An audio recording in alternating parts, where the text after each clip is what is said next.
So, how does hoarding impact mental health? Find out today on this episode of IncreMental Health Tips. Welcome to IncreMental Health Tips. My name is Jared, and as always, I'm joined by my co host Liz. Today, we're going to be discussing the topic of hoarding, whether you know somebody who is a hoarder or perhaps yourself might be a hoarder. This episode is meant to talk you through some of the impacts of hoarding on mental health and maybe some practical tips and strategies for how you can go about dealing with maybe some of the negative aspects of these behaviors. So, Liz, why don't you start us off by talking to us a little bit about hoarding and the impacts on mental health? Okay. So in school, I learned that hoarding can be a subtype of OCD. So it can involve a person who's obsessed and compulsively keeps their property. So this can be a little bit more difficult to treat than just some typical anxiety or depression, because it actually has to do with a person having obsessions over their belongings.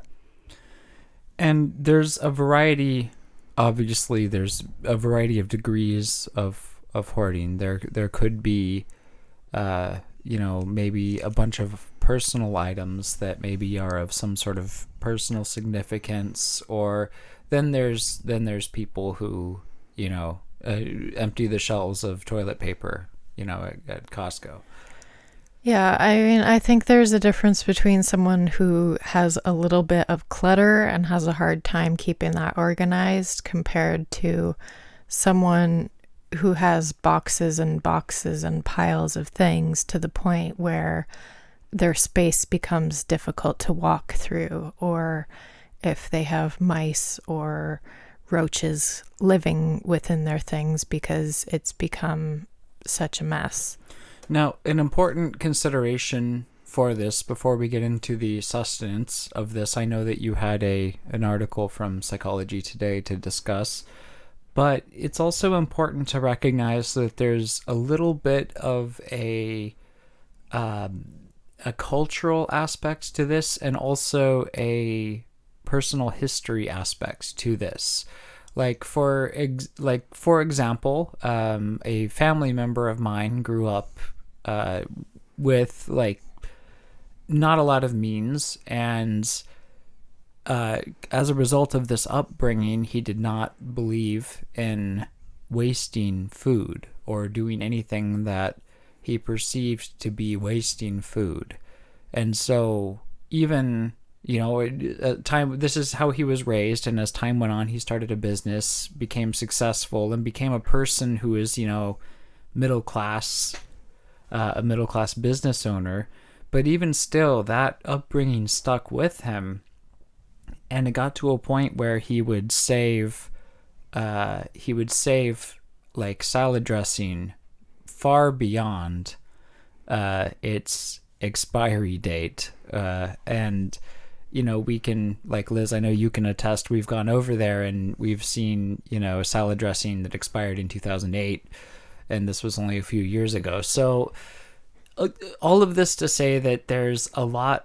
So just because you hoard does not mean that you have some sort of disorder. It could mean a lot of things. It could be a byproduct of how you were raised, or maybe there's a cultural component to how you perceive different types of behaviors, or behaviors that would be considered wasteful. So I just want to acknowledge that up front. Yeah, so the article that I have is from June's edition of Psychology Today, and it's an article called Inside the Head of a Hoarder. And so it's a write-in question where someone writes in about a family member who's hoarding and dealing with different vermin that have infested their hoarding stash. And the family member doesn't understand how she can go about confronting her about the hoarding because it's become quite unsanitary and problematic. And so the article has two main points, which are to start with some understanding and to engage their stepsister in just everyday conversation about other things, and then when hoarding comes up organically, to refer them to a resource that addresses this and would better explain it to her.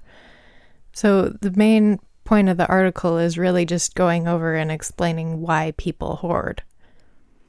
Well, and obviously there can be a lot of reasons to that, and different degrees of that.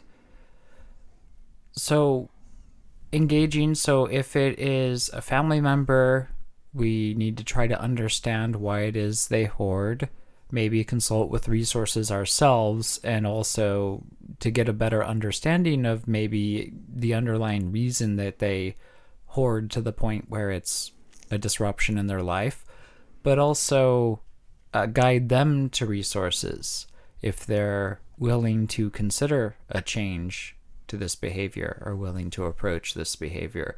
But Liz, what do we do when we are the hoarder? When we're the ones who maybe are holding on to things that we don't need?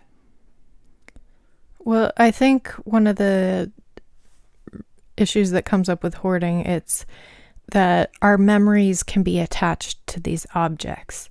And one of the suggestions that the article makes is taking pictures of the space to actually get a sense of what it really looks like instead of what it looks like in our mind.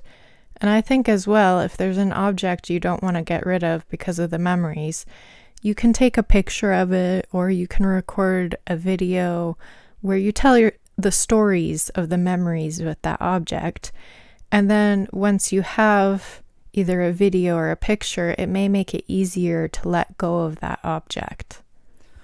Well, I remember, and maybe this is getting a little bit more into the practical sense of it, but I remember a friend of mine told me that he came to a point in his life where he accumulated enough possessions that he wanted to thin down. And so he made a decision to get rid of anything he hasn't used in the past year.